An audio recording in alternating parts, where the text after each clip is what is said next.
नमस्कार। आज मैं आपको एक कहानी के माध्यम से यह बताना चाहता हूँ कि मिलकर रहने से कितना फ़ायदा होता है और कितनी बड़ी से बड़ी समस्या को चुटकियों में सुलझाया जा सकता है।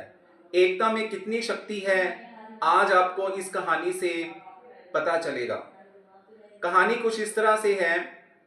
एक बार एक घने जंगल में चार गहरे दोस्त रहते थे। उन चारों के अंदर बहुत ही गहरी मित्रता थी। वे दोस्त थे कौवा, चूहा, कछुआ और हिरन।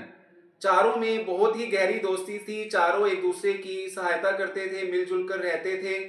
एक दिन एक शिकारी जंगल में आया और उसने अपने शिकार के बल पर हिरन को अपने जाल में फंसा लिया। जब बाकी दोस्तों को यह बात पता चली तो उन्होंने हिरन की मदद करने की योजना बनाई। कौवे ने हिरन का रास्ता दिखाया और चूहे ने फटाफट जाकर हिरन के जाल को कुतर दिया और हिरन आजाद होकर भाग गया। लेकिन कछुआ अपनी धीमी चाल की वजह से शिकारी के चंगुल में फंस गया और शिकारी ने उसे अपने जाल में फंसा लिया। और जब यह बात बाकी तीनों दोस्तों को पता लगी तो उन्होंने कछुए को बचाने की योजना बनाई। हिरन वहां पर कुछ दूरी पर शिकारी के सामने बैठकर मरने का नाटक करने लगा और कौवा उसके ऊपर बैठकर उसे नोचने का नाटक करने लगा। तब शिकारी को यह एहसास होने लगा कि हिरन मर चुका है और वह उसे पाने के लिए फटाफट कछुए को नीचे रखकर हिरन की तरफ झपटा। इतने में चूहे ने कछुए के जाल को काट दिया और कछुआ आजाद हो गया और हिरन भी शिकारी के चंगुल से अपनी तेज गति की वजह से फटाफट भाग गया और आजाद हो गया। इस तरह से चारों मित्र आजाद होकर दूर चले गए और शिकारी हाथ मलता रह गया।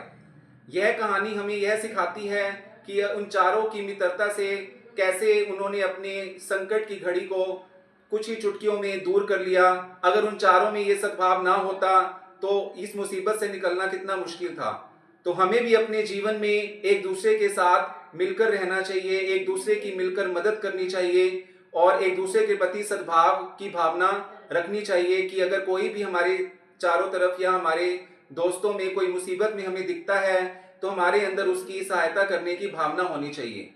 क्योंकि ये कहानी से हमें यह भी पता लगता है कि कल को हम भी किसी मुसीबत में हो सकते हैं। तो अगर हम किसी की सहायता करेंगे तो वो हमारे लिए भी किसी के मन में सहायता करने का भाव आएगा और हम भी मुसीबत से बहुत जल्दी निकल जाएंगे।